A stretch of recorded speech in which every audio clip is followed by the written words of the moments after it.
आप सभी का इस वक्त में हम स्वागत करते हैं। 8 बजने पर आ रहे हैं। आज का जो एपिसोड है हम उसको स्टार्ट करने जा रहे हैं। दोस्तों, मैं समझता हूं कि परमेश्वर अपने वचन के द्वारा हम सभी से अद्भुत तरीके से बात कर रहा है। कल का एपिसोड नंबर 42 आपने देखा होगा। अगर नहीं देखा है तो यूट्यूब और फेसबुक पे अपलोड है, आप लोग ज़रूर देखें। आज एपिसोड नंबर 43 पे हम लोग आ चुके हैं। इस वक्त कम से कम 3 प्लेटफॉर्म से मैं लाइव हूं। एक है फेसबुक, दूसरा है यूट्यूब और तीसरा है जूम। ये तीनों जगह पर इस वक्त में हम लाइव हैं और मुझे बेहद बेहद खुशी है, मैं उत्साहित हूं कि आपके बीच में आज परमेश्वर की बातें, एक ऐसा टॉपिक जिसको कहते हैं इम्पोर्टेंस ऑफ मेकिंग डिसाइपल्स, इसके ऊपर आज आपसे बात करने जा रहे हैं। तो जितने वीडियो फेसबुक पे हैं आप जल्दी जल्दी कनेक्ट हो जाएं और साथ ही साथ आप जितना वॉच पार्टी कर सकते हैं प्लीज़ करें। आप जितने लोगों तक शेयर कर सकते हैं प्लीज़ करें, ये आपसे रिक्वेस्ट है। और साथ ही साथ आप जितने जूम पर हैं, जो रेगुलर जुड़ते हैं, आप सभी का भी मैं बहुत बहुत स्वागत करता हूं। यूट्यूब पर जो अभी लाइव हैं आपका भी हम बहुत बहुत स्वागत करते हैं प्रभु यीशु मसीह के नाम में। मैं बहुत उत्साहित हूं। आज का जो टॉपिक है बहुत बहुत ज़्यादा इंटरेस्टिंग टॉपिक है, क्योंकि यीशु की इसका ये बड़ा डिस्प्ले, यीशु की सबसे मुख्य आज्ञा जिसको कहते हैं बहुत इंपॉर्टेंट यीशु की आज्ञा, और वह है मेकिंग डिसाइपल्स, शिष्य बनाना, चेले बनाना। और मैं समझता हूं कि इस विषय पे हम सब ने, खास करके 21वीं सदी की कलीसिया ने, इसके ऊपर बहुत बहुत ज़्यादा फोकस करना है। जी, मेरी तरफ से सारी तैयारी हो चुकी है और इस वक्त में आपके बीच में जो है आज की जो स्टडी है हम उसको शुरू करने पर हैं। आइए एक प्रार्थना करते हैं और उसके बाद आज की जो स्टडी है उसको हम स्टार्ट करेंगे। सृष्टिकर्ता पिता, यीशु के नाम से आपकी अद्भुत और महान उपस्थिति में आते हैं। प्रभु जी, वो उपस्थिति जो आपने दे रखी है उस दिन, जिस दिन हमारा उद्धार हुआ था, प्रभु मैं प्रार्थना करता हूं एक एक व्यक्ति जो जुड़ रहा है, एक एक व्यक्ति जो जुड़ रही है, प्रभु जी सबको आपके हाथों में सौंपते हैं। मैं जानता हूं आज का टॉपिक, आज का विषय बहुत बहुत ज्यादा सीखने लायक, समझने लायक है। प्रभु जी आदर महिमा आपको देते हैं। जितनी रुकावटें हैं कैंसिल करते हैं परमेश्वर।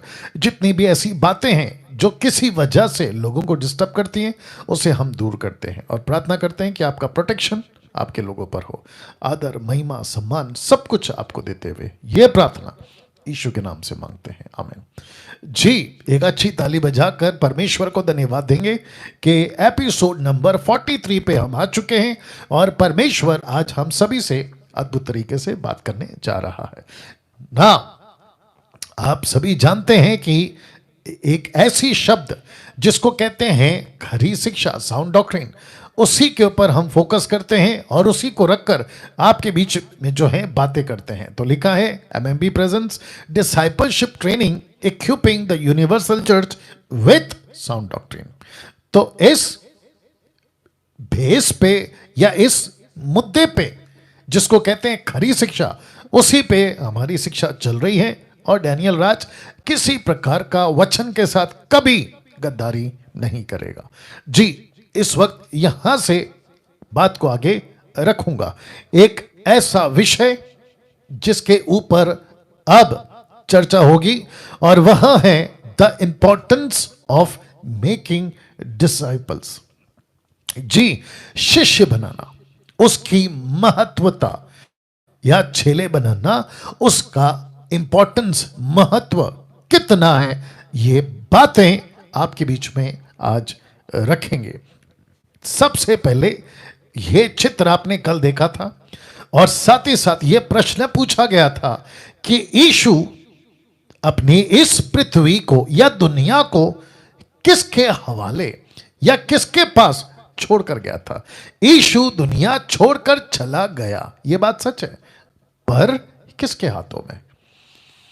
इस पृथ्वी को, इस जगत को जिसको हम कहते हैं वर्ल्ड यूनिवर्सल, किसके हाथों में? आप देख सकते हैं फोटो, जितने फेसबुक, यूट्यूब, जूम पर हैं, आप लोगों के साथ में भी शेयर किया है स्क्रीन, आप देख लीजिएगा। किसके हाथों में? तो मैंने कल कहा था कलीसिया। जी हां, यीशु की कलीसिया के हाथों में यीशु अपनी इस मिशन को छोड़कर गया था, इस पृथ्वी को छोड़कर गया था, और जिसकी शुरुआत हुई थी 120 लोगों से, 120 लोगों से, और वो 120 से फैलते फैलते आज आप सोच नहीं सकते कि कितनी तादाद या कितने सारे लोग इस मिशन से, यीशु की अद्भुत बातों से, और जिसमें सबसे मुख्य है चेला बनाना, मेकिंग डिसाइपल्स, इसको छोड़कर गए थे ना। आप ये भी जानते हैं कि कल यीशु की इस मुख्य आज्ञा को कम से कम 5 पुस्तक, 5 बुक्स पे यीशु ने इसका रिकॉर्ड दर्ज करा है। तो सबसे पहला है मत्ती 28 का 18 से 20, फिर उसके बाद मरकुस का 16 का 15 से 20, फिर उसके बाद लूका का 24 का 46 से 39, 49 या जो भी 46 to 49, फिर उसके बाद योना की किताब उसका 20 का 21 से 23, और प्रेरितों की किताब 1 का 8। तो ऐसे इन 5 पुस्तकों में ये जो आयतें आपके बीच में रखी हैं, इस पर सिर्फ और सिर्फ जोर था, जैसा लिखा इन 5 में एक ही संदेश है, एक ही संदेश है। वो संदेश क्या है? जाति जाति को बचाओ। वाह, रिपीट करता हूं, क्या लिखा है? जाति जाति को बचाओ, राष्ट्र राष्ट्र को बचाओ, नेशंस को बचाओ, ट्राइब को बचाओ, पीपल, इन सब को बचाओ, जिसका जिक्र आज मैं रखूंगा आपके बीच में। तो यीशु ने अपनी कलीसिया ऐसे लोगों के हाथों में नहीं दी जो किसी काम के नहीं थे, या टाइम पास के लोग थे, या मनोरंजन के लोग थे, लेकिन यीशु ने इनको ऐसी मजबूती, ऐसी परिपक्वता के साथ इनको तैयार किया था जी उठने के 40 दिन के बाद, या 40 दिन तक। यीशु का प्रेरितों की किताब 1 का 3 आप जानते हैं, मैंने नहीं रखा बट आप जानते हैं। यीशु ने अपनी मिनिस्ट्री के आखिरी के 40 दिन, याद रखो, आखिरी के 40 दिन, ऐसी क्वालिटी टाइम, ऐसा महत्व का वक्त अपने इन 120 के साथ बिताया, और जिसके चलते, हालांकि ज्यादा रिकॉर्ड नहीं है बाइबल में कि 120 एक एक के नाम नहीं है रिकॉर्ड, लेकिन जितने भी हैं पुरुष और स्त्री सब हैं इसके अंदर। यीशु ने इस मिशन को, इस कार्य को इनके हाथों में सौंपा। तो लिखा है, वापस पीछे चला जा रहा हूं, यीशु दुनिया छोड़कर चले गए उस दिन, आज से 2000 साल पहले, लेकिन किसके हाथों में? कलीसिया। याद रखो, कलीसिया, एक ऐसी कलीसिया जिसको यीशु ने 40 दिन में तैयार किया, और एक ही मैसेज, एक ही संदेश क्या था? जाति जाति को बचाओ। तो अब यहां से थोड़ा आगे बढ़ूंगा। लिखा है, और इस महान आज्ञा का काम सिर्फ और सिर्फ एक ही है, और वो है चेला बनाना, या महान आज्ञा का चेला ही कर सकता है। इस मिशन को, इस महान आज्ञा को, आत्मा बचाने की बातों को अगर कोई कर सकता है तो वो सिर्फ और सिर्फ यीशु का चेला कर सकता है। वाह! दूसरे शब्दों में, परमेश्वर मुझको और आपको आज इस डीटी के माध्यम से उस पुरानी बात को फिर से याद दिलाता है, और कहता है कि मेरा वो चेला जिसको मैंने तैयार किया था, उसकी क्या कहते हैं, नस्लें, या उसकी पैदाइश, या उसके बाद के प्रोडक्ट, आप और मैं आज यीशु के चेले बनकर, यीशु के सच्चे शिष्य बनकर इस पृथ्वी पे काम कर रहे हैं।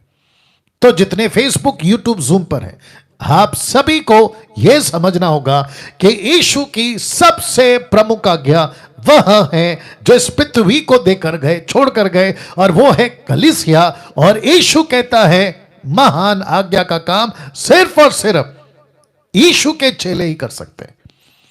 अब प्रश्न उठता है, महान आज्ञा का चेला ही कर सकता है? महान आज्ञा के चेले कहां पैदा होते हैं? अगर पृथ्वी पे यीशु का, जितने फेसबुक पे हैं आप अपना कमेंट्स करते रहें, कहां से देख रहे हैं, आप कहां से जुड़े हैं, आपका जो टिक टिक है, थंब है, हार्ट, जो भी आप भेजते हैं वो जारी रखिएगा, ठीक है ना? उसमें किसी प्रकार की कोई कटौती नहीं करिएगा, सुनते भी रहिए, देखते भी रहिएगा, और साथ ही साथ शेयर करिए, जितना कर सकते हैं शेयर करिए। कल भी कहा था, आज भी कहूंगा, शेयर करने के पैसे नहीं लगते हैं। जी हाँ, शेयर करते जाइए, दूसरों के साथ बांटते जाइएगा।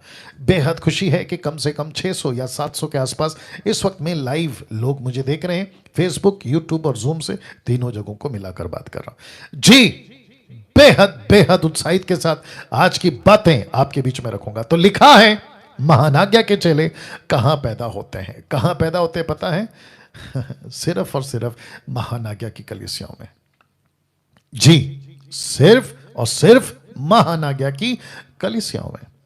यीशु की मिशन महानाज्ञा की कलीसिया समझ सकती है, यीशु का दर्शन महानाज्ञा की कलीसिया समझ सकती है। यीशु के लिए चेले पैदा करना या बनाना सिर्फ महानाज्ञा की कलीसिया, क्योंकि पृथ्वी पे बहुत सारी कलीसिया है, बट मैं एड्रेस कर रहा हूं, बात कर रहा हूं महानाज्ञा की कलीसिया। ऐसी कलीसिया, यीशु की कलीसिया, जिसको कहते हैं महानाज्ञा की कलीसिया।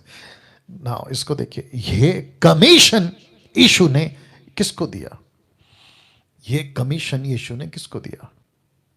कलीसिया को। आप देख सकते हैं कलीसिया को, जो कि ग्रीक वर्ड कहता है एक्लीसिया। एक्लीसिया, इसके ऊपर मैं बात कर चुका हूं, इसके ऊपर मैं टीचिंग दे चुका हूं। एक्लीसिया, ये जो शब्द है, जब यीशु इस पृथ्वी पे थे तो एक्लीसिया कोई बिल्डिंग नहीं है। उस वक्त जो रोम की सरकार थी, और वहां पे जो लोग इकट्ठे होते थे किसी मिशन के लिए, बहुत ध्यान से सुनिएगा, किसी मिशन के लिए, उसको कहते थे एक्लीसिया। और यीशु ने मत्ती 16:18 में इस शब्द का पहली बार इस्तेमाल किया, जिसको कहते हैं ऐसे लोग जो एक दर्शन के साथ, एक मिशन के साथ परमेश्वर का काम आगे बढ़ाएंगे, उसको कहते हैं एक्लीसिया। एक्लीसिया, वाह। और मैं समझता हूं कि आप और मैं, जितने भी मसीह के लोग हैं, जितने भी यीशु के फॉलोवर्स हैं, जितने भी यीशु को मानते हैं, वो सब इसी ग्रुप में आते हैं। उनकी गिनती इसी ग्रुप में होती है, जिसको कहते हैं एक्लीसिया। मतलब एक ऐसा ग्रुप, एक ऐसा झुंड, एक ऐसे लोग जो किसी मकसद के लिए निकले हैं। आज परिस्थिति टोटल चेंज है। आज हमने सिर्फ बिल्डिंग को कलीसिया समझ लिया। मैंने बिल्डिंग क्यों रखी है? ताकि मैं आपको कनेक्ट कर सकूं। दूसरा, मेरा कोई मकसद नहीं है, क्योंकि आप और मैं ग्रुप हैं, आप और मैं प्रभु के लोग हैं, आप और मैं उस मिशन के लोग हैं। याद रखिएगा, आप और मैं प्रभु के उस मिशन के लोग हैं। एक ऐसी चीज आपके बीच में रखने जा रहा हूं। मैंने कहा कलीसिया को दिया ये कमीशन, मतलब आज्ञा, कमीशन यीशु ने किसको दिया? कलीसिया को। कलीसिया कौन है? एक कॉन्सेप्ट आपके सामने क्लियर कर देता हूं। क्या है कॉन्सेप्ट? पहले ये चित्र देख लीजिए जी। एक तरफ आदम, जिसके ऊपर से परमेश्वर फूक रहा है, हवा चल रही है, आप देख सकते हैं। ये फोटो मुझे मिला, मैंने इसको आपके बीच में रखा ताकि मैं आपको समझा सकूं। और ठीक दूसरी तरफ यीशु को देख सकते हैं, महिमा वाला, जो यीशु जी उठा, और उसके सामने उसके 120 या 11 या 10, आप जो भी बोलना चाहें, यीशु के चेले उसके सामने खड़े हैं। और अब आप पूछोगे पास्टर डैनियल, दोनों का कनेक्शन क्या है? कनेक्शन देखना चाहोगे? रख रहा हूं। आपको पता है उत्पत्ति 2:7 में, the book of genesis chapter 2:7, देखो क्या लिखा है। लिखा है, यहोवा परमेश्वर ने आदम को भूमि की मट्टी से रचा, उसके नथनों में जीवन का, आप देख सकते हैं, मैंने उसको लाल से स्पॉट किया है। लिखा है जीवन का श्वास फूंक दिया, फूक फूक फूक दिया, और आदम जीवित प्राणी बन गया। अब आप देखना चाहते हैं यीशु ने क्या किया? इस पृथ्वी पे उठा लिए जाने से पहले, बिफोर असेंशन ऑफ जीसस, यीशु ने एग्जैक्टली यही किया। आप लोग तैयार हैं? मैं रख रहा हूं यूहन्ना 20:22, the book of John chapter 20:22। लिखा है, यह कहकर उसने उन पर फूका। अब आप समझ गए। तो यहां पे भी फूका, यहां पे भी फूका, तो लिखा है फूका और उनसे कहा पवित्र आत्मा लो, पवित्र आत्मा लो। अब आपको बताता हूं क्यों। क्योंकि जब परमेश्वर ने आदम पे फूका था तो आदम क्या बन गया था? आत्मिक प्राणी, स्पिरिचुअल बीइंग। और परमेश्वर के आत्मा के बगैर कोई यीशु को प्रभु नहीं बुला सकता, आप ये जानते हैं, पहला कुरिन्थियों 12 का 3 से आगे। वैसे ही जब आदम को बनाया था तो आत्मिक प्राणी था, लेकिन जब उसने गलती करी तो गलती के चलते वो बन गया शारीरिक। तो एक ऐसा प्राणी, एक ऐसा क्रीचर, एक ऐसी सृष्टि जिसके अंदर पवित्र आत्मा नहीं है, वो परमेश्वर का काम कैसे कर सकती है? तो इसी कॉन्सेप्ट को वापस लिया और परमेश्वर ने, यीशु ने, इसके पहले कि पवित्र आत्मा फुल फ्लैश में आए, यीशु ने कहा मैं तुमको बनाऊंगा। कैसे बनाऊंगा? जैसे आदम को बनाया। क्या किया? उस पे फूका। मैं तुम्हारे साथ क्या करूंगा? मैं फूकूंगा, और जब मैं तुमको फूकूंगा तो तुमको जन्म मिलेगा। क्या बात है!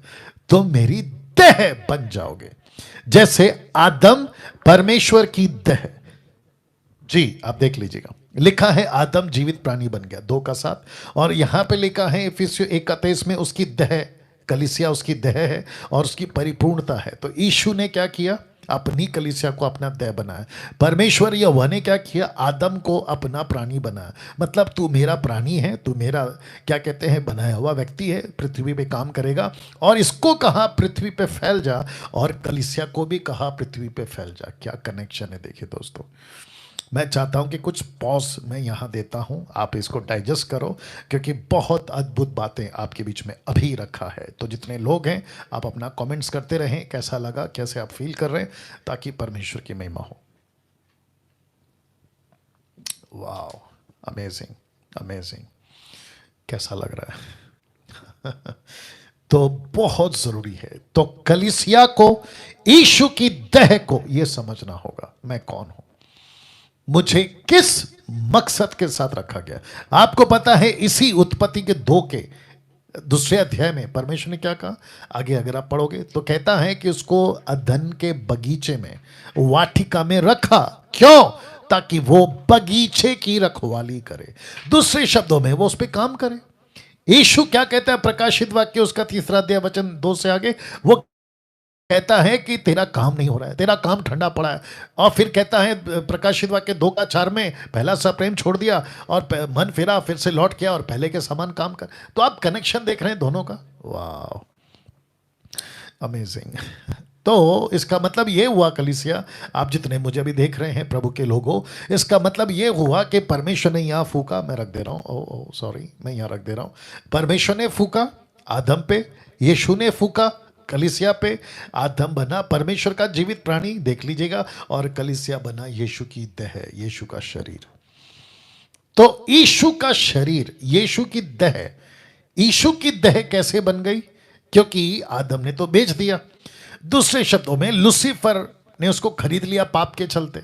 तो परमेश्वर यीशु क्या कहता है? देखिए पौलुस के द्वारा, पहला कुरिन्थियों 6 का 20 कहता है, क्योंकि तुम दाम देकर मोल लिए गए हो, इसलिए अपनी देह के द्वारा परमेश्वर की महिमा करो। तुमको खरीदा है, उस लूसीफर से तुमको फिर से खरीदा है, क्योंकि तुम बिक गए थे, पाप में बिक गए थे, संसार में बिक गए थे, लूसीफर के हाथ में बिक गए थे। तो परमेश्वर कहता है मैंने तुमको वहां से वापस खरीदा है, ताकि तुम अपनी देह के द्वारा, अपने शरीर के द्वारा परमेश्वर की महिमा करो। ऐसी बातें आजकल सुनने को मिलती हैं, बताइए क्या ऐसी बातों पे आजकल टीचिंग हो रही है? बताइए। मुझ जैसे 10% लोग ये काम कर रहे हैं, मैं उनको सल्यूट करता हूं।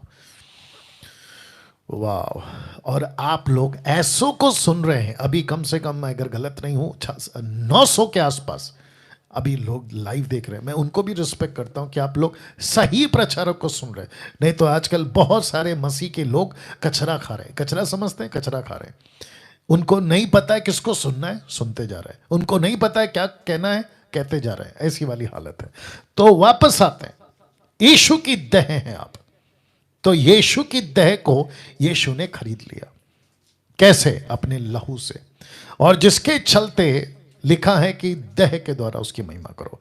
अब आप इसको समझिए, यहां 2 चर्च हैं, और इस 2 चर्च की आपको मैं कहानी सुनाता हूं, 2 कलीसियाओं की कहानी।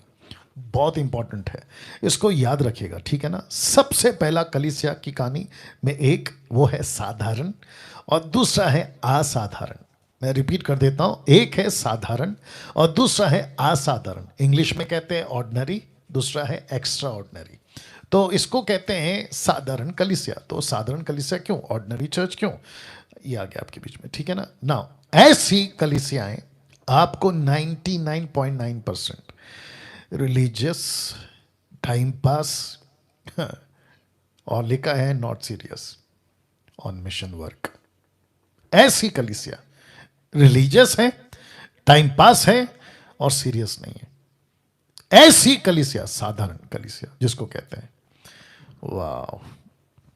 अब मेरा प्रश्न है आप लोगों से, आप क्या ऐसी कलीसिया में हैं जिसका यीशु के काम से कोई मतलब नहीं, यीशु के मिशन से कोई मतलब नहीं, यीशु के चेले बनाने से कोई मतलब नहीं, यीशु के कार्य को आगे ले जाने से कोई मतलब नहीं। ऐसी कलीसिया जिसको कहते हैं साधारण, ऑर्डिनरी चर्च। ठीक उसी के सामने एक कलीसिया है और वो है असाधारण, दूसरे शब्दों में एक्स्ट्राऑर्डिनरी। एक्स्ट्राऑर्डिनरी ये क्या करती है, ये चर्च क्या करती है, always on kingdom work. Always इनका टॉपिक मिशन से होगा, जैसे मेरा है। इनकी बातें किसी से भी मिलो, यीशु की बात करेंगे, मिशन की बात करेंगे, आत्मा बचाने की बात करेंगे, यीशु की सेवा की बात करेंगे। ऐसे लोग यीशु की शिक्षाएं, टीचिंग, प्रीचिंग और दुख उठाना, ऐसी बातें करेंगे। लेकिन ये क्या करेंगे, रख देता हूं वापस से, टाइम पास। अरे पिकनिक जाएंगे, खैर आजकल तो सब बंद है। अरे पिकनिक जाएंगे, अरे मनोरंजन करेंगे, अरे कॉन्सर्ट करते हैं, अरे कन्वेंशन करते हैं, अरे क्या कहते हैं, सिंगिंग कंपटीशन, डांस कंपटीशन, आपस में inter denomination church, cricket, football, ये सब खेलेंगे। ये है time pass church. Pastor Daniel, क्या पिकनिक जाना गलत है? बिल्कुल नहीं। क्या क्रिकेट या इंटर डिनोमिनेशन चर्च मिलकर आपस में कोई कंपटीशन रखते, क्या वो गलत है? बिल्कुल नहीं। लेकिन टाइम क्या चल रहा है साहब? आज मैंने खैर घड़ी नहीं पहना, लेकिन आपको पूछ रहा हूँ आजकल टाइम क्या चल रहा है? कौन सा टाइम चल रहा है? खेलने का? बिल्कुल नहीं। या हम मनोरंजन करने का? बिल्कुल नहीं।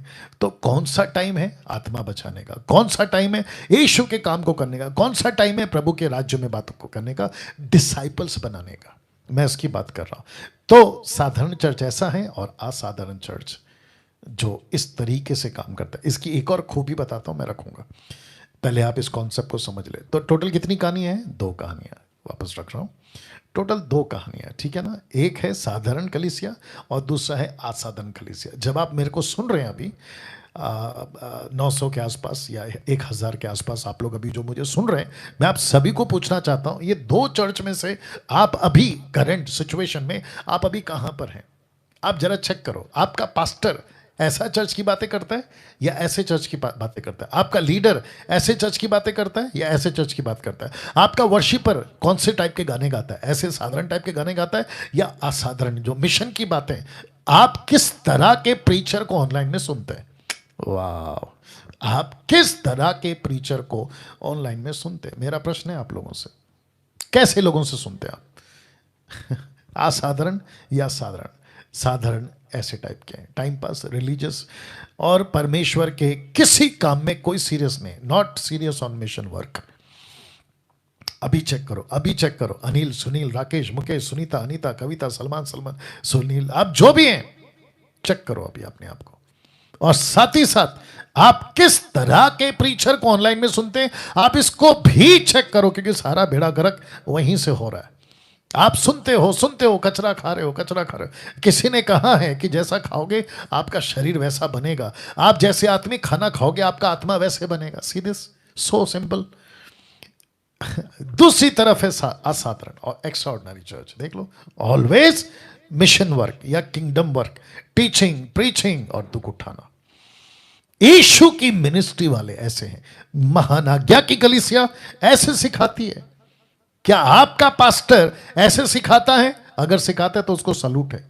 आपका वर्शिपर अगर इस टाइप के गाने गाता है उसको सलूट है। आपका teacher, preacher, online teacher, preacher अगर ऐसी बातें करता है तो उसको सलूट है, उसको सलूट है। मैं कुछ सेकंड रख रहा हूं इसको, क्योंकि ये बहुत इंपॉर्टेंट है। जी हाँ, ये बहुत इंपॉर्टेंट है। किस तरह के चर्च को आप चाह रहे हैं, ये दो चर्च का इंपॉर्टेंस मैं आपके बीच में रख रहा हूं। वाह, सही, बहुत जरूरी है ना। इसको देखिए, एक और इंपॉर्टेंट चीज, इसी को कहते हैं महानाज्ञा की कलीसिया, और ये फोकस करती है मेकिंग डिसाइपल्स पे। देख लीजिए आप, कौन सी कलीसिया है ये? असाधारण, एक्स्ट्राऑर्डिनरी। मैं वापस कहता हूं, साधारण कलीसिया कभी छिछेला नहीं बनाएगी। वो फोकस करेगी टाइम पास पे। बस 50 लोग हैं उस पे खुश रहो, 100 लोग हैं उस पे खुश रहो। और ये जो हमारी कलीसिया के मेंबर हैं, ये तो हमारे मेंबर हैं, पैसा देते हैं, ताइद देते हैं, ऑफरिंग देते हैं, चर्च की जो फीस है ना, साल की, महीने की, ये भी देते हैं। और हम बदले में क्या देते हैं? मैयत, ग्रेवयार्ड, के बेटे बेटी की शादी, और रजिस्ट्रेशन में उनका नाम, और सोसाइटी में क्रिश्चियन नाम। बताइए, अब आप बताइए, ऐसी कलीसिया जिसको कहते हैं रिलीजियस, लेकिन ऐसी कलीसिया जो फोकस करती है, देख लीजिए ना, फोकस करती है मेकिंग ऑन डिसाइपल्स। कलीसिया फोकस करती है। कौन सी कलीसिया है? महानाज्ञा की कलीसिया। ऐसी कलीसिया आप चाहिए। महानाज्ञा की कलीसिया सिखाती है आप सभी को बुलाहट मिली है, सभी को, पुरुष हो या स्त्री। ये कलीसिया सिखाती है। कौन सी कलीसिया? ये दूसरी वाली, जिसको कहते हैं असाधारण, एक्स्ट्राऑर्डिनरी कलीसिया। ये कलीसिया क्या सिखाती है? कि सबको मिनिस्ट्री है, आप जो भी हैं सबको मिनिस्ट्री है। मैं कुछ बातें आपके बीच में और रखना चाहता हूं, जो कि मैं चाहता हूं कि बात को आप समझें। साथ ही साथ आपको मैं ये भी कहना चाहता हूं कि बुलाहट सबको मिली है। मेक श्योर आप इस बात का ध्यान रखें कि बुलाहट सबको मिली है। एक भी व्यक्ति इस पृथ्वी पे ऐसा नहीं है, अगर वो यीशु में है, उसका उद्धार हो चुका है, वो बुलाहट में है। पास्टर डैनियल प्रूफ दीजिए, लीजिए, आपको प्रूफ दे रहा हूं।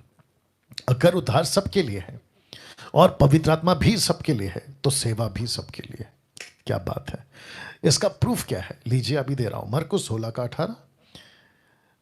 इनफैक्ट 16 से शुरू होता है, अब आप वचन 18 इसलिए रखा है, लिखा है जो विश्वास करे, बपतिस्मा ले, उसी का उद्धार होगा। वचन 16 याद आ गया होगा आपको। परंतु जो विश्वास ना करेगा वो दोषी ठहराया जाएगा, और विश्वास करने वालों में ये चिन्ह होंगे। वचन 17 से ये, इनफैक्ट 16 से 16, 17, 18, ये 3 वचन है, ठीक है ना। विश्वास करने वालों में ये चिन्ह होंगे कि वे मेरे नाम से दुष्ट आत्मा निकालेंगे।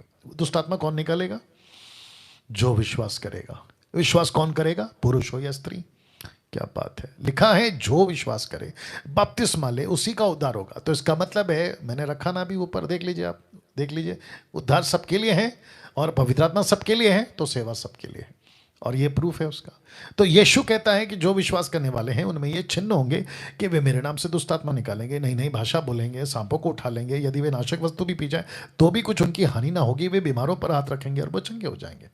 किसको दर्शा रहा है? मिनिस्ट्री को। कौन सी ministry? Making disciples, reaching unreach people, planting new churches, ये इसके ऊपर फोकस है। अब आपको समझना बहुत ज़रूरी है कि मसीह मार्केट में ऐसे लोग हैं, मैं वापस रख देता हूँ, ऐसे लोग हैं जो कहते हैं कि सेवा सिर्फ पुरुषों को है। सेवा किसको है? सिर्फ पुरुषों को है, महिलाएं सेवा नहीं कर सकती। अब आप सोच के देखो कितनी बड़ी नॉनसेंस है ये, कितनी बड़ी मूर्खता है। वाह! मैं इसके ऊपर बहुत प्रचार कर चुका हूँ, बहुत प्रचार कर चुका हूँ। कुछ बुद्धिजीव लोग हैं, मूर्ख टाइप के लोग हैं, जिनको ये सेंस नहीं है कि परमेश्वर ने एक ऐसा कॉन्सेप्ट बनाया है, एक ऐसी सृष्टि बनाई जिसमें पुरुष और स्त्री दोनों को ये सेवा मिली है। ऊपर बैठा परमेश्वर इसने तय किया है, तो नीचे कुछ सो कॉल्ड डिनोमिनेशन और उनके टीचर या प्रीचर या पास्टर्स ये कहते हैं कि स्त्री सेवा नहीं कर सकती।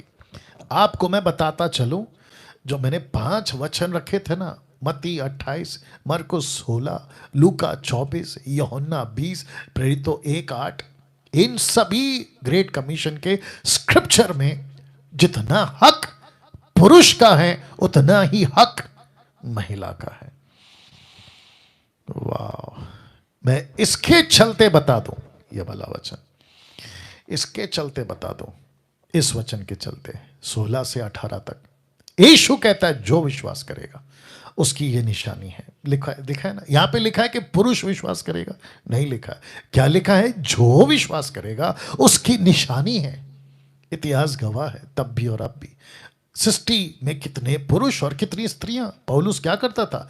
किसको सताता था? पुरुष और स्त्री को, क्योंकि मिनिस्ट्री दोनों करते थे। किसको जेल में डालता था? पुरुष और स्त्री को। लिखा है वहां पे, लिखा है पुरुष और स्त्री। क्या बात करते हो यार। हाँ, अब अगर आप पूछोगे पास्टर डैनियल महिलाओं का जिक्र बाइबल में क्यों नहीं है, तो ये अलग विषय है। क्यों नहीं है ऊपर जाके पूछेंगे प्रभु को, क्योंकि मैंने आपको पहले बताया था जेनेसिस की किताब की स्टडी के टाइम पे कि आपके हिसाब से बाइबल नहीं लिखी है, परमेश्वर ने अपने हिसाब से बाइबल लिखी है, कल्चर को देखकर लिखी है, वहाँ के सिचुएशन को। आप अगर तब की बात आप पूछोगे कि ऐसा क्यों नहीं वैसा क्यों नहीं, तो हम नहीं बता सकते, और ना ही उसके पास उसका कोई हमारे पास में एविडेंस है। लेकिन ऊपर बैठा परमेश्वर ने कहा है कि पुरुष और स्त्री दोनों को सेवा मिली है इस वचन के हिसाब से। तो विश्वास सबके लिए है, उद्धार सबके लिए है, पवित्र आत्मा सबके लिए है, तो सेवा सबके लिए। बात खत्म।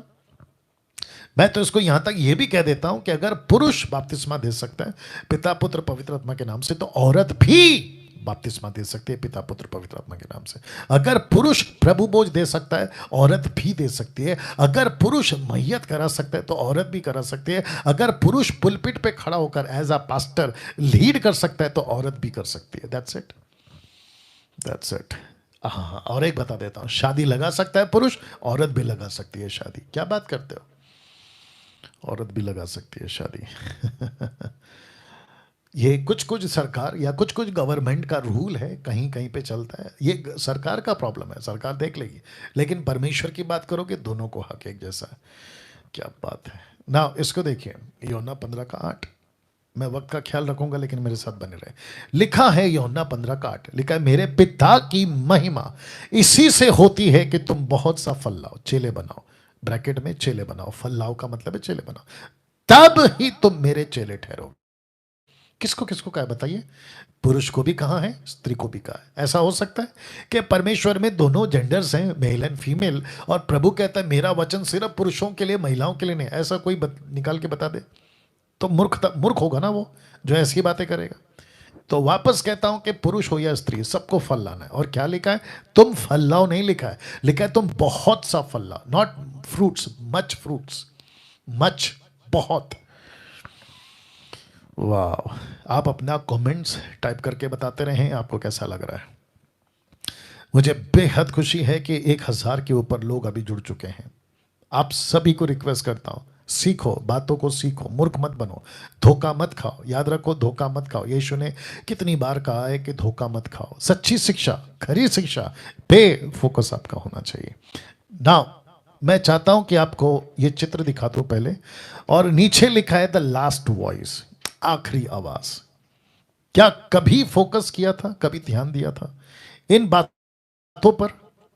जहां पे लिखा है, मैं आपको पहले पढ़ा देता हूं, यूहन्ना की किताब उसका 12:28 लिखा है, पिता ने अपने नाम की, हे पिता अपने नाम की महिमा कर।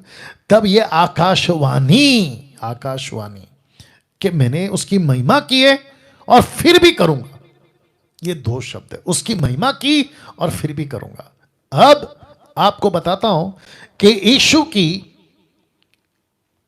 परमेश्वर पिता की यीशु के लिए 3 बार आवाज आई। मैं रिपीट करता हूं 3 बार ऊपर से, आकाशवाणी। एक मत्ती 3:16, दूसरा लूका 9:35, और ये रहा तीसरा यूहन्ना 12:28।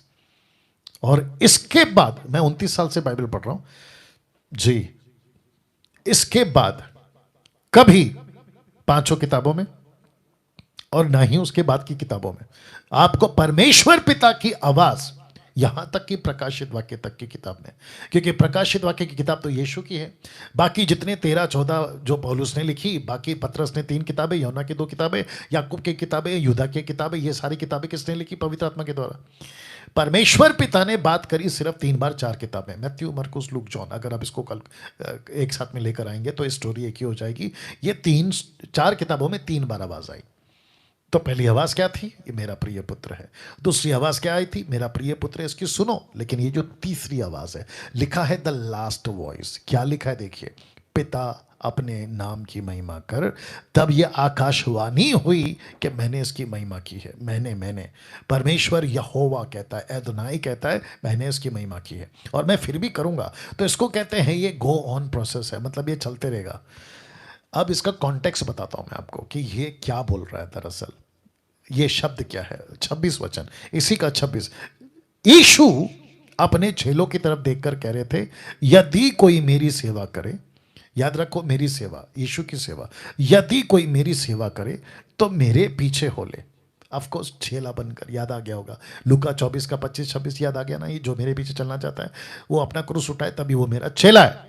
तो यीशु यहां पे कहता है, यदि कोई मेरी सेवा करे तो मेरे पीछे हो ले, और जहां मैं हूं वहां मेरा सेवक भी होगा। यदि कोई मेरी सेवा करे, अब ये इंपॉर्टेंट लाइन, पिता उसका आदर करेगा। ऐसा कह ही रहा था कि वचन 28 में यह शब्द आ गया, यह शब्द आ गया। वचन 26 में कहा, जो बेटे की सेवा करेगा बाप उसका आदर करेगा। तो ऐसा कहा ही नहीं कि वचन 28 कहता है कि आकाशवाणी हुई कि मैं इसकी महिमा करूंगा, और नीचे कहता है फिर भी करूंगा। एक लिखा है करूंगा, दूसरा कहता है फिर भी करूंगा। मैंने उसकी महिमा की है, फिर भी करूंगा। गो ऑन प्रोसेस, मतलब ये चलता रहेगा, महिमा करता रहूंगा, आदर करता रहूंगा। शब्द पे रख रहा हूं, किसकी? वाह, किसकी? उसकी जो यीशु की सेवा करता है। ऊपर देख लो, जो यीशु की सेवा करता है। यीशु की सेवा क्या है? चेला बनाना। यीशु की सेवा क्या है? उसका प्रचार करना। यीशु की सेवा क्या है? कलीसिया स्थापना करना। तो यीशु कहता है, जो मेरी सेवा करेगा बाप उसका आदर करेगा। सोच के देखो, संस्था आदर नहीं करेगी, डैनियल राज आदर नहीं करेगा। जितने जूम पर हैं आप भी सुनिएगा प्लीज, परमेश्वर पिता आदर करेगा। Can you believe this? जितने मसीह मंथन के प्रभु के सेवक में काम करते हैं, मैं आपको इनकरेज करना चाहता हूं, आप अपना हाथ लीजिए, खुद का पीठ थपथपाइए। कहीं से भी आप लोग हैं, आप कहीं से भी काम कर रहे हैं प्रभु का, अपना हाथ लीजिए, पीठ थपथपाइए और खुद को कहो और तसल्ली दो कि आपका आदर सृष्टि का कर्ता करने वाला है। आपका आदर, मैं इसको रखता हूं क्योंकि ये डाइजेस्ट होना चाहिए आपको। मेरा पिता आदर करेगा। वाह, मेरा पिता आदर करेगा। जी, फेसबुक पे टाइप करिए, कमेंट्स करिए, जो करना है करिए, टिक टिक टिक टिक जारी रखिएगा। वाह, सी, वंडरफुल जीसस, वंडरफुल जीसस। मेरा पिता आदर करेगा। जो बेटे की सेवा करेगा पिता उसका आदर करेगा। आपको पता है, मैं रखूंगा लास्ट में, परमेश्वर सबके साथ काम नहीं करता, यहोवा सबके पीछे नहीं काम करता। परमेश्वर पिता सबका आदर नहीं करेगा, पवित्र आत्मा सबके पीछे नहीं चलता, वो उसी के पीछे चलता है जो उसकी सेवा करता है, जो उसकी सेवा करता है। और मैं डंके की चोट पे बोलता हूं, अगर आप परमेश्वर की खेती बना रहे हो, प्रभु आपका घर बनाएगा। आप प्रभु का काम कर रहे हो, प्रभु आपका काम करेगा। आप उसका सोच रहे हो, प्रभु आपका सोचेगा। परमेश्वर आपका ख्याल रखेगा। अब इसको देखिए, वहां पे कुछ लोग थे जिन्होंने कहा, वचन 29 में इसी के कहा कि अरे बिजली गरजी। किसी ने कहा कि अरे कोई स्वर्गदूत बोला। तब यीशु ने क्या कहा, देखो। इस पर यीशु ने कहा, किस पर? इनकी मूर्खता की बातों पर, कि बिजली गरजी, आकाश गरजा, मतलब कुछ तो हुआ, या तो कोई स्वर्गदूत बोला। यीशु कहता ना, यीशु ने कहा यह शब्द मेरे लिए नहीं है परंतु तुम्हारे लिए आया। वाह, ये तुम्हारे लिए कौन है? वो व्यक्ति, रख रहा हूं, वो व्यक्ति जो यीशु की सेवा करेगा तो पिता उसका आदर करेगा। और यीशु क्या कहता है? ये शब्द मेरे लिए नहीं आया, ये शब्द तुम्हारे लिए आया। तो इसका मतलब है कि मैं उसकी महिमा करूंगा। यीशु की महिमा कर चुका है, तो महिमा किसकी करेगा? आदर किसकी करेगा? उस सेवक की, उस सेविका की, दास की, दासी की, पुरुष की, स्त्री की, जो यीशु की सेवा कर रहा है। और जिसके चलते मुझे बहुत अच्छा लगा, ये पहला फोटो देख लो आप, लिखा है स्वर्ग में धन इकट्ठा करो। लिखा है स्वर्ग में धन इकट्ठा करो। ये कौन सा धन है? ये कौन सा धन है जिसकी पिता आदर करेगा, जिसकी पिता महिमा करेगा? तो लिखा है, परंतु अपने लिए स्वर्ग पर धन इकट्ठा ना करो, माफ करे, परंतु स्वर्ग में अपने लिए धन इकट्ठा करो, जहां ना तो कीड़ा ना खाई बिगाड़ती है, और जहां चोर ना सेंध लगाते ना चुराते हैं। ये कौन सा पैसा है मैं रखने जा रहा हूं? क्या है वो पैसा? देखना चाहोगे क्या है वो पैसा? Get ready. वो पैसा है स्वर्ग में लाखों करोड़ों वो चेले जिनको आपने तैयार किया, वो डिसाइपल्स जिसको आपने तैयार किया। आपका पैसा कौन है आज बैंक में जो रखा हुआ है? करेंसी भारत का, अमेरिका का, यूरोप का, ये करेंसी है। लेकिन स्वर्ग का करेंसी कौन है पता है? आपके कमाए हुए चेले। तो यीशु ने क्या कहा सातों कलीसियाओं को प्रकाशित वाक्य 2 अध्याय 3 अध्याय में? जो जय पाए, जो मेरा काम करेगा, मैं उसको पत्थर दूंगा, मैं उसका नाम रखूंगा, मैं उसका नाम पिता के सामने लूंगा। ऐसी कितनी सारी प्रॉफिट्स या रिवॉर्ड्स की बात यीशु कर रहा था। किसके लिए? सेवकों के लिए। कौन सी सेविकाएं? यीशु की सेविकाएं। चेला बनाना, आत्मा जीतना। कैसा लग रहा है? या टाइप करो, बताओ कैसा लग रहा है। जो YouTube पे आप भी देखिए, आप किस तरह की बातें सुन रहे हैं आज। तो वापस रख रहा हूं क्योंकि ये मेरे को बहुत पसंद आया। द लास्ट वॉइस, या ये वाला लास्ट वॉइस, ये परमेश्वर की आखिरी आवाज है। उसके बाद पिता ने कभी बात नहीं की। परमेश्वर ने बात करी, मतलब पवित्र आत्मा ने बात करी, यीशु ने बात करी, बहुत है। लेकिन पिता की आखिरी आवाज थी। आवाज क्या थी? मैं महिमा करूंगा। किसकी महिमा करूंगा? जो मेरे बेटे की सेवा करता है, पिता उसका आदर करेगा। यीशु ने कंफर्म कर दिया वचन 30 में, कहता है मेरा पिता जो आवाज दिया वो मेरे लिए नहीं था, वो तुम्हारे लिए था। लिखा है ना, तुम्हारे लिए। देखो, और फिर कहता है कि धन, स्वर्ग में धन इकट्ठा करो। ये कौन सा धन है? आप जब चेले बनाते हो, आप जब चेले बनाते हो। तो मैं पूछना चाहता हूं जूम के लोगों को, मैं पूछना चाहता हूं फेसबुक और यूट्यूब के लोगों को, आप यहां गरीब हैं, चलेगा। आप यहां झोपड़े पे रहते हैं, चलेगा। आपके पास में BMW नहीं है, साइकिल है, चलेगा। आपके पास में 4 वक्त का खाना नहीं मिलता, चलेगा। आपके पास में कपड़े नहीं है, नो प्रॉब्लम। बैंक बैलेंस नहीं है, नो प्रॉब्लम। प्रॉपर्टी नहीं है, नो प्रॉब्लम। लेकिन आपको पता है आप यहां पैसा इकट्ठा कर सकते हैं। कैसे? चेला बनाओ। आई एम सो हैप्पी ये बातें आपके बीच में रख पा रहा हूं। लिखा है चेले बनाओ, चेले बनाओ। एक एक व्यक्ति को आप जब डिसाइपलिंग करते हो ना, जब यीशु की वचन सुनाते हो ना, फोन के माध्यम से, 1-to-1 बेस के माध्यम से, फेस टू फेस के माध्यम से, आपका पैसा जमा हो रहा है। देख लो, देख लो, इधर देख लो, पैसा जमा हो रहा है। आप जितने सोल पृथ्वी पे कमाते हो, मतलब जितने लोगों को आप गॉस्पल सुनाते हो, कैन यू बिलीव दिस? परमेश्वर यीशु कहता है स्वर्ग में धन इकट्ठा करो। रख रहा हूं, रख रहा हूं, रख रहा हूं। स्वर्ग में धन इकट्ठा करो। इसकी PDF आपको मिल जाएगी, डोंट वरी। या thank you Madhu ji, outstanding teaching बता रही हैं, बहुत बहुत धन्यवाद। वाह, अभी 1100 लोग लाइव हो गए, 1100 लोग, बेहद खुशी है। स्वर्ग में धन इकट्ठा करो। तो मैं पूछना चाहता हूँ, खैर अगर आप मेरी बात करें और कुछ लोगों की बात करें, तो कई लोग, मैं समझता हूँ कि जब स्वर्ग में हम पहुँचेंगे तो मिलीनियर, बिलीनियर, टाटा अंबानी जैसे यहाँ पर है ना, तो वहाँ पे हम मिलीनियर बिलीनियर बनेंगे। और जब हम वहाँ पे घूम रहे होंगे ना, तो ये हमारी प्रॉपर्टी हमारे साथ घूमेगी। और आप सोच के देखो, अनंत काल के लिए, कैन यू बिलीव दिस? अनंत काल के लिए आपके आपके नाम का बैंक आपके साथ घूम रहा होगा। कोई कहेगा अरे देखो डैनियल राज जा रहा है। बोला कौन है? बोला उसने मेरे को चेला बनाया। बोला अरे वाह, मैं फिर कौन हूँ? उसकी प्रॉपर्टी। मेरा पैसा कौन है? मेरा चेला जिसको मैंने बनाया। मेरा चेला मतलब प्रभु की बात कर रहा हूँ, बात अलग है। वाह, कैसा लग रहा है दोस्तों? फेसबुक वालों कैसा लग रहा है आपको? देखिएगा क्या गजब की चीजें परमेश्वर आज मुझसे और आपसे बात कर रहा है। तो प्रभु कहता है पैसा इकट्ठा करो। रख रहा हूं, पैसा इकट्ठा करो। कहां? स्वर्ग में। अब इस कड़ी को मैं आगे बढ़ाना चाहता हूं। मैं चाहता हूं कि कहां मिलेंगे ये चेले आपको, ये पैसा कहां मिलेगा? प्रकाशित वाक्य 5:7, प्रकाशित वाक्य 7, माफ करें, प्रकाशित वाक्य 5:9, प्रकाशित वाक्य 7:9, 5:9, 7:9 कॉमन है याद रखने के लिए, इजी है। यहां क्या लिखा है? तो पहले बात करते हैं 5:9 में क्या लिखा है। लिखा है वे नया गीत गाने लगे कि तू इस पुस्तक की लेने उसकी मोहर खोलने के योग्य है, क्योंकि तूने वध होकर, अब जरा देख लीजिएगा, अपने लहू से कुल, भाषा, लोग, जाति में से परमेश्वर के लिए लोगों को मोल लिया है। इसके बाद मैंने दृष्टि की, वचन 9, 7:9 कहता है मैंने दृष्टि की और देखो। ये जो देखो है ना, ये कौन सा देखो है पता है? ये अंत की बातें। प्रकाशित वाक्य कौन सी पुस्तक है? अपोक्लिप्टिक, अंत की बातें। तो कहता है देखो। तो यहां ऊपर 5 का 9 में आप काम कर रहे थे, लेकिन 7 का 9 में कहता है देखो क्या, देखो दिखाता हूं, लिखा है हर एक जाति, कुल, लोग, भाषा में से, जरा ध्यान दीजिएगा, एक ऐसी बड़ी भीड़ जिसे कोई गिन नहीं सकता था, श्वेत वस्त्र पहने, अपने हाथों में खजूर की डालियां लिए हुए, सिंहासन के सामने और मेमने के सामने खड़ी है। ऐसी बड़ी भीड़, ये 1,44,000 वाली नहीं है बॉस, ये वो भीड़ है जो जाति, कुल, भाषा, लोग।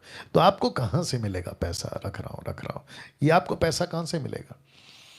ये पैसा कहां से आएगा? ये चेले कहां से आएंगे जो लाखों की तादाद में, ऐसी भीड़ जिसको कोई गिन नहीं सकता, यहां से आएंगे। लिखा है कुल, भाषा, कुल मतलब ट्राइब, भाषा मतलब लैंग्वेज, लोग मतलब पीपल इंग्लिश में, जाति नेशन, आपको इनमें से मिलेंगे आपके चेले। ये यहां से बनाने आपको चेले। तो आपके बीच में वापस कह रहा हूं, यीशु की शिक्षा, यीशु की टीचिंग, सबसे प्रमुख आज्ञा, गो मेक डिसाइपल्स। क्यों? क्योंकि यीशु जानता था कि अगर मुझे मेरा राज्य फैलाना है, मैं राजा हूं और मुझे किंगडम चाहिए, और उसने अपनी कैबिनेट को नीचे रखा। कौन है उसकी कैबिनेट? कलीसिया, याद आ गया होगा आपको। और उसके चलते मैं अपना कारोबार फैलाऊंगा, उसके चलते मैं अपना राज्य फैलाऊंगा।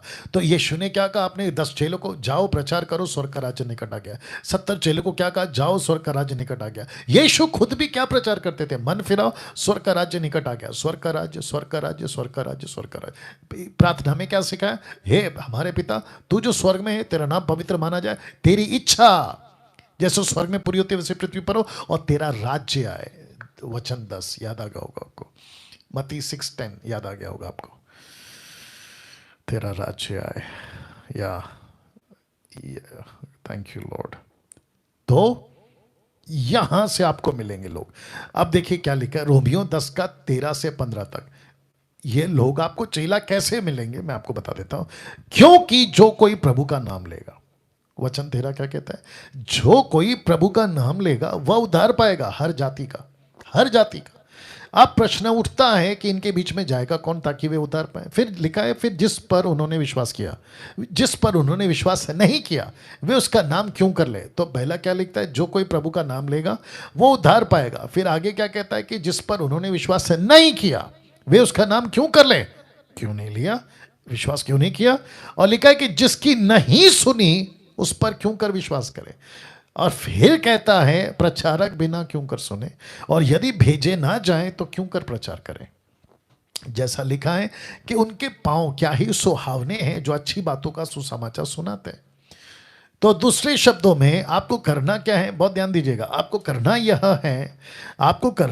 है कि आपको देखना है कि जाति जाति के लोग उद्धार पाए। तो पौलुस कहते हैं कैसे पाएंगे? जब तक नाम नहीं सुनेंगे वो यीशु का नाम कैसे लेंगे? नाम नहीं लेंगे तो उद्धार कैसे पाएंगे? तो फिर कहता है कि प्रचारक को भेजो, क्योंकि बिना प्रचारक के नाम कैसे सुनेंगे? और जब नाम सुनेंगे प्रचारक के द्वारा तब तो जाकर उद्धार होगा। और लिखा है क्या ही सुहावने उनके पांव जो वचन सुनाते हैं। वाह! यीशु किसकी कदर करता है? आपके पैरों की, पांव। इसलिए मैं समझता हूं कि यीशु मसीह ने तौलिया लिया, आपके क्या कहते हैं, यूहन्ना के 14 अध्याय में पानी लिया और उनके पांव धोए। मैं समझता हूं वहां से मैसेज आ रहा था, वहां से एक संदेश आ रहा था कि मुझे तुम्हारे पांव चाहिए। Wonderful Jesus. जितने भी अभी देख रहे हैं ना फेसबुक पे लाइव, 1100 के ऊपर आप लोग जुड़ गए हैं।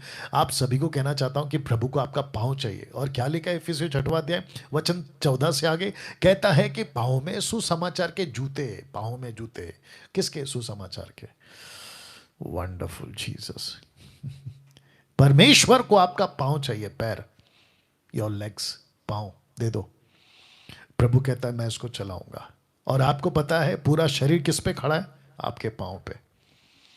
आपको डर है ना कि ये वायरस मुझे मार देगा, पांव दे दो यीशु को, वायरस तुमको नहीं मारेगा। आपको डर है ना मेरा खाना पैसा कहां से आएगा, पांव यीशु को दे दो, प्रभु कहता है मैं चलाऊंगा। वंडरफुल जीसस, क्या अद्भुत बातें बता रहा है प्रभु। कहता है प्रचारक बिना क्यों कर सुने। देख लो, प्रचारक बिना क्यों कर सुने। लोग कब सुनेंगे? जब वचन फैलेगा। ओह सॉरी, लोग कब सुनेंगे? जब वचन फैलेगा। वचन कौन फैलाएगा? मैं बताता हूं आपको वचन कौन फैलाएगा। तो सबसे पहला लिखा है प्रेरितों की किताब उसका 6 का 1 में, उन दिनों में जब चेले बहुत होते जाते थे। या आप देख लीजिए 6 का 1 एक्ट्स चैप्टर 6 वर्स 1 लिखा है, जब चेले बहुत होते जाते थे।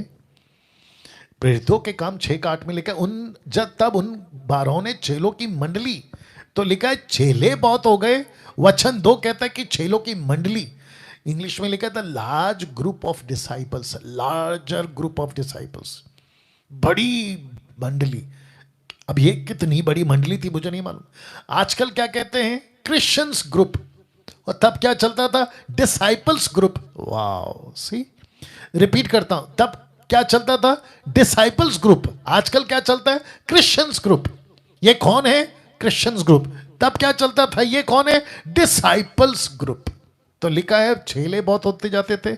वचन 2 कहता है कि चेलों की मंडली, लार्जर ग्रुप ऑफ डिसाइपल्स। वचन 12 का 24 देखो इसी पुस्तक का, परंतु परमेश्वर का वचन बढ़ता और फैलता गया। ये किसकी मिनिस्ट्री है, पीटर की।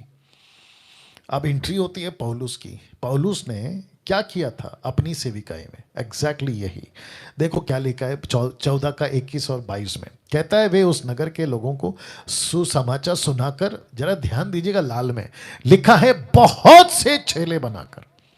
तो सिर्फ सुसमाचार सुनाना हमारा काम नहीं है, हमारा काम है चेले बनाना। वंडरफुल। सी, लुस्त्रा, इकुनियम और अंताकिया को लौट आए, चेलों के मन को स्थिर करते रहे, यह उपदेश देते थे कि हमें बड़े क्लेश उठाकर परमेश्वर के राज्य में प्रवेश करना है। वाह। तो जब ये ऐसा हुआ, पहला ये चेलों की मंडली, वचन फैला, फिर ये वचन सुनाए, चेले बनाए, तब जाकर लिखा है पीटर और पौल के मिनिस्ट्री में क्या हुआ देखो। तो 9 का 31 में, सो सारे यहूदिया और गलील और समरिया में कलीसिया को चैन मिला, उसकी उन्नति होती गई और प्रभु के भय और पवित्र आत्मा की शांति में चलती और बढ़ती जाती थी क्या, कलीसिया। और यहाँ पौलुस की मिनिस्ट्री में 16 का 5 में, इस प्रकार कलीसिया विश्वास में स्थिर हो गई और गिनती में प्रतिदिन बढ़ गए। तो यहाँ पे भी गिनती में बढ़ रही, यहाँ पे भी गिनती में बढ़ रही, यहाँ पे भी कलीसिया बढ़ रही, वहाँ पे भी कलीसिया बढ़ रही। अब आप देखिए कि परमेश्वर किस तरीके से तब पहली सदी की कलीसिया को चला था। आजकल की कलीसिया का क्या है आप कंपेयर कर लो। मैं कुछ सेकंड इसको रख रहा हूं, जूम के लोगों कैसा लग रहा है या विक्की डोंगरे, या गुड विक्की, वंडरफुल जीसस। तो वापस कहता हूं, चेला बनाओ, मेक डिसाइपल्स। अभी विक्की का नाम से याद आया, उनकी मिनिस्ट्री, विक्की, पास्टर सपना, आप लोग बहुत अच्छा काम कर रहे हैं। फोकस, पास्टर सुरेश कामले, पास्टर अजय दासर और जितने भी मेरे साथ में मिनिस्ट्री में जुड़े हैं, मसीह मंथन के, ग्रेस मिनिस्ट्री के, वर्ल्ड सैल्वेशन मिनिस्ट्री के, एक ही फोकस है, चमत्कार होते रहेगा, दुष्ट आत्मा निकलती रहेगी, सब कुछ होता रहेगा, लेकिन प्रायोरिटी, प्राथमिकता डिसाइपल बनाना, चेला बनाना, जिसके चलते पृथ्वी पे जब तुम यहां से अपना घर खाली करोगे और तुम हमेशा का घर जाओगे तो लखपति, करोड़पति, बिलियन, ट्रिलियन बनकर स्वर्ग में घूमोगे, क्योंकि यीशु कहता है कि पृथ्वी पे नहीं स्वर्ग में धन इकट्ठा करो। और मुझे खुशी है कि ऐसे करने में डैनियल राज, मैं समझता हूं कि मेरा बैंक खाली नहीं रहेगा, मेरा जो बुक है ना, बैंक बुक, वो खाली नहीं रहेगा, उसमें जरूर पैसे होंगे। स्वर्ग की बात कर रहा हूं। एक कॉन्सेप्ट समझाना चाहता हूं, अंडरस्टैंड दिस कॉन्सेप्ट। कौन सा कॉन्सेप्ट है, आप देख सकते हैं कि एक स्वर्गदूत है, विंग्स, पंख आप देख सकते हैं। मैंने स्वर्गदूत को रखने की कोशिश करी लेकिन मुझे नहीं मिला, बट मैं समझता हूं कि इसका रेजोल्यूशन भी हाई है, तो आप लोग समझ जाइए मैं स्वर्गदूत की बात कर रहा हूं। पृथ्वी पे लूका की किताब 15 का 10 लिखा है, मैं तुमसे कहता हूं कि इस रीति से एक मन फिराने वाले पापी के विषय में परमेश्वर के स्वर्ग दूतों के सामने आनंद होता है। यहां पे इंटरेस्टिंग पार्ट क्या है पता है, एंजल्स। इंटरेस्टिंग पार्ट क्या है पता है, स्वर्गदूत। कहता है कि जब पृथ्वी पे कोई मन फिराता है तो स्वर्ग में आनंद होता है। अब मैं आपको बताता हूं क्यों। My goodness. इसका कनेक्शन है इब्रानियों 1:14। क्या वे सब सेवा टल करने वाली आत्माएं नहीं जो उद्धार पाने वालों के लिए सेवा करने को भेजी जाती है? तो इसका मतलब है कि जब एक पापी पृथ्वी पे मन फिराता है, मुंबई से, महाराष्ट्र से, कहीं से भी, दुनिया के किसी भी कोने से, जब वो मन फिराता है तो स्वर्गदूत खुश होते हैं। आपको पता है क्यों? क्योंकि स्वर्गदूत को नौकरी मिल जाती है। नौकरी किस चीज की मिलती है पता है? कि जिसने उद्धार पाया, ये नीचे वाला वचन 1:14, जिसने उद्धार पाया है मैं उसके लिए नौकरी कर सकूंगा। नौकरी किस चीज की? वो जहां जाएगा मैं उसको प्रोटेक्शन दूंगा, वो जो भी काम करेगा मैं उसके प्रोटेक्शन दूंगा। एग्जाम्पल दे दूं आपको, देता हूं। आपको याद है पतरस जेल में था, प्रेरितों की किताब 12 अध्याय में। उसको किसने छुड़ाया? स्वर्गदूत ने। स्वर्गदूत जाता है उसको छुड़ा के लेके आता है। अब आप ऐसे कितनी मिनिस्ट्री एंजल्स की आप देख सकते हैं। तो स्वर्गदूत के पीछे आप मत भागो।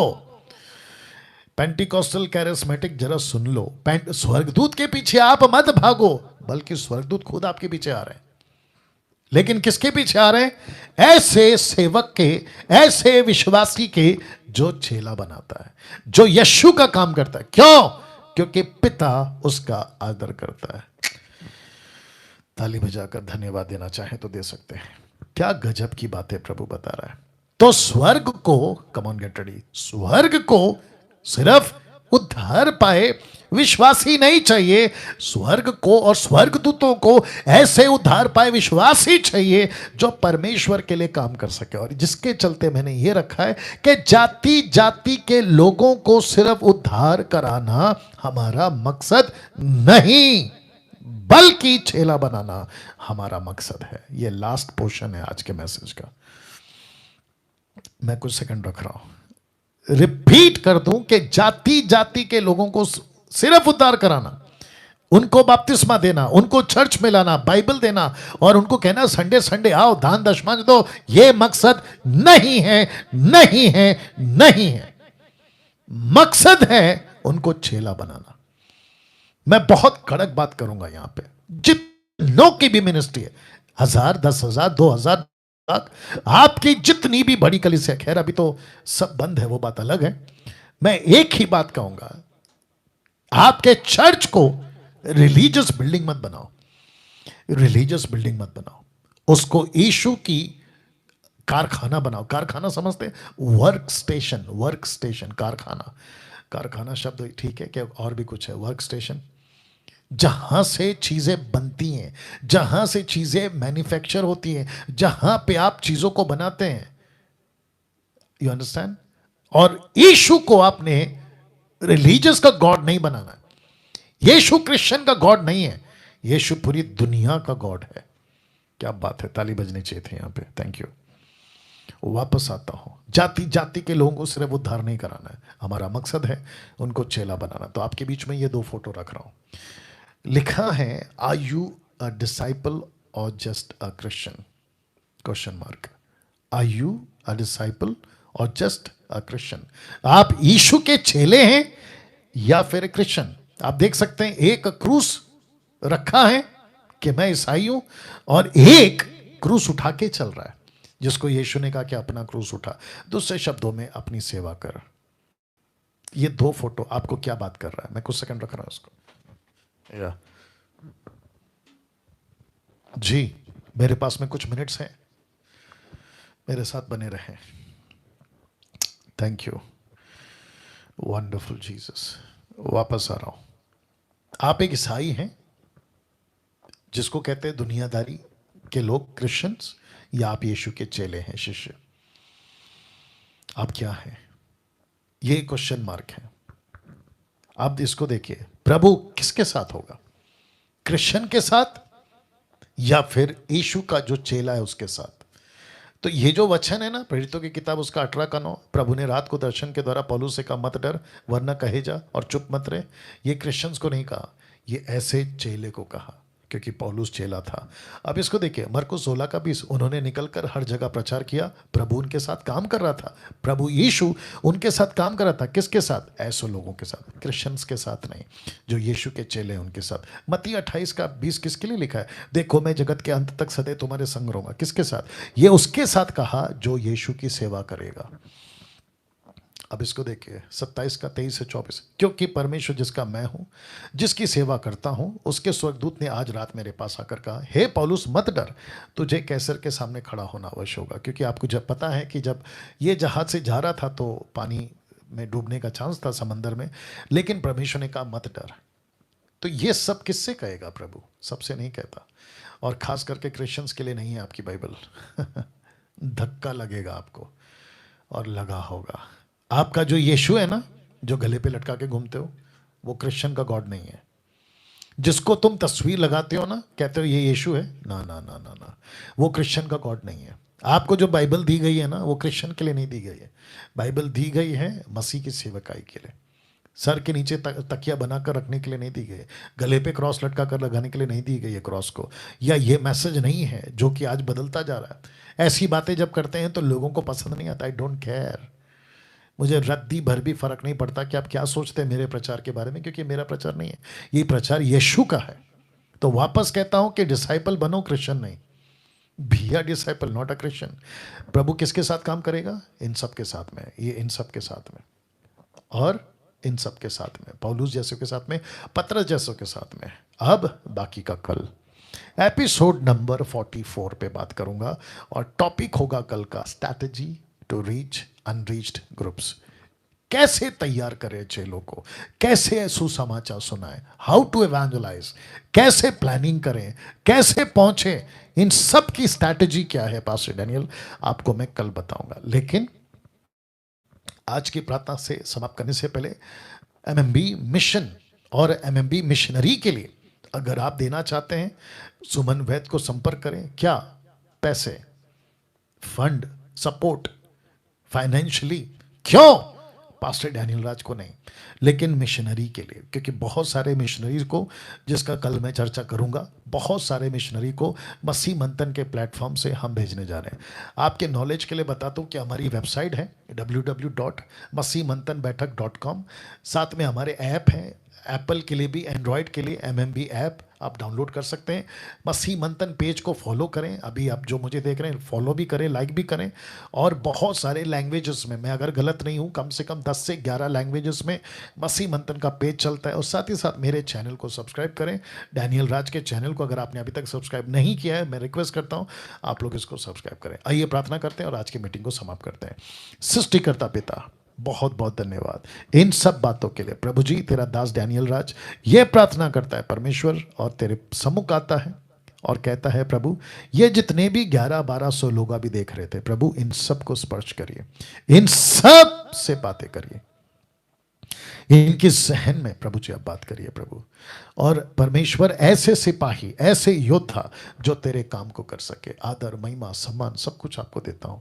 ये प्रार्थना यीशु के नाम से मांगता हूं, amen amen amen. God bless you. कल ठीक 8 बजे फिर मुलाकात होगी, 8 से 9। और आपको मैंने टॉपिक बता दिया, strategy how to reach unreached groups. कल मुलाकात होगी, अपना ख्याल रखें। जय मसीह।